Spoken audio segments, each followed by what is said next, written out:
हालांकि सिद्धू मूसेवाला की मौत को 2 साल हो गए हैं, पर उसकी याद और उसकी आवाज आज भी लोगों के दिल और दिमाग पर धड़कती है। सिद्धू मूसेवाला के लिए लोगों का प्यार आज भी बरकरार है और इस हत्याकांड की पहेली आज भी अनसुलझी है। लेकिन आपको जानकर हैरत होगी कि सिर्फ मूसेवाला ऐसे इकलौते सिंगर नहीं थे जो साजिशन हत्या का शिकार हुए। उनके अलावा भी पंजाब के कुछ सिंगर ऐसे थे जो सरेआम गोलियों का शिकार बन गए। हर सिंगर की मौत के पीछे एक कहानी छिपी है। कुछ कहानियां सुलझ गई तो कुछ अनसुलझी रह गई। तो आज हम आपको यही बताएंगे। सिर्फ वाला ही नहीं था, बल्कि और पंजाब के कुछ सिंगर्स भी थे जिनका सीना गोलियों से छलनी कर दिया गया था। देखिए आगे इस वीडियो में। पंजाब से आवाज का एक से एक बेहतरीन हुनर निकलकर सामने आया है, जो सिर्फ इंडिया में नहीं बल्कि बाहर के देशों में भी फेमस है। कुछ सिंगर्स तो बॉलीवुड तक चले गए और कुछ सिंगर्स अपने सिंगल्स और फोक सॉन्ग के जरिए लोगों के दिलों में राज करने में लगे हुए हैं। और कुछ तो ऐसे हैं जिनके सिर्फ इंडियंस ही नहीं बल्कि फिरंगी भी दीवाने हैं। अब जैसे दिलजीत दोसांझ को ही देख लो, या कहीं करण औजला, जिनके गानों का इंडियन यूथ इंतजार करता है। शुरुआत से ही पंजाबी लोकगीत काफी पॉपुलर होते रहे और इसकी बड़ी वजह रहे वो सिंगर जिनके वर्ड्स, जिनका सॉन्ग, जिनकी आवाज का लोगों पर जादू है। लेकिन बदकिस्मती ये रही कि इनमें से कुछ सिंगर्स किसी न किसी साजिश का शिकार हो गए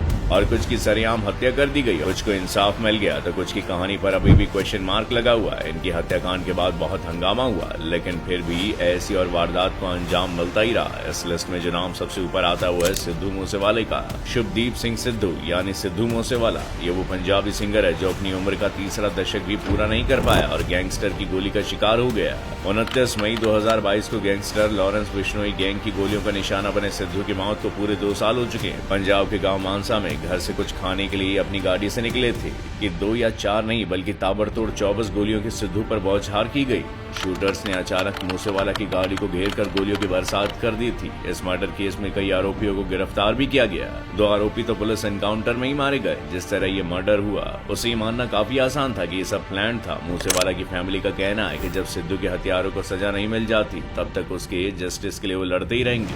पंजाब के पहले ओरिजिनल रॉक स्टार कहे जाने वाले अमर सिंह चमकीला ने कम उम्र से ही गानों की धुनें सीखना शुरू कर दिया था। अपने लोकगीत संगीत के जरिए वो सोसाइटी की बुराइयों की तरफ इशारा करता था। जिन बातों पर बात करने से आमतौर पर लोग झिझकते हैं, उन मुद्दों को अमर सिंह चमकीला अपने गानों में डाल देते थे। यही वजह थी कि उनके जितने फेवर में रहते थे उतने ही लोग उनके अगेंस्ट भी थे। लोगों ने इनके गानों को अश्लीलता का नाम दे दिया था। 8 मार्च 1988 को अमर सिंह चमकीला अपनी पत्नी अमरजोत और अपने बैंड के कुछ मेंबर्स के साथ पंजाब के महासामपुर में परफॉर्म करने गए थे। वो जब अपनी कार से बाहर निकले तभी कुछ बदमाशों ने उन पर अंधाधुंध फायरिंग कर दी।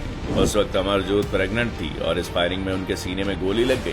गोली लगने से बच्चे के साथ साथ अमरजोत की भी तभी मौत हो गई। अमर सिंह चमकीला को 4 गोलियां लगी और वो भी जिंदगी से जंग हार गए। इस हमले में उनके साथ ही गिल सुरजीत और ड्रमर राजा की भी जान चली गई।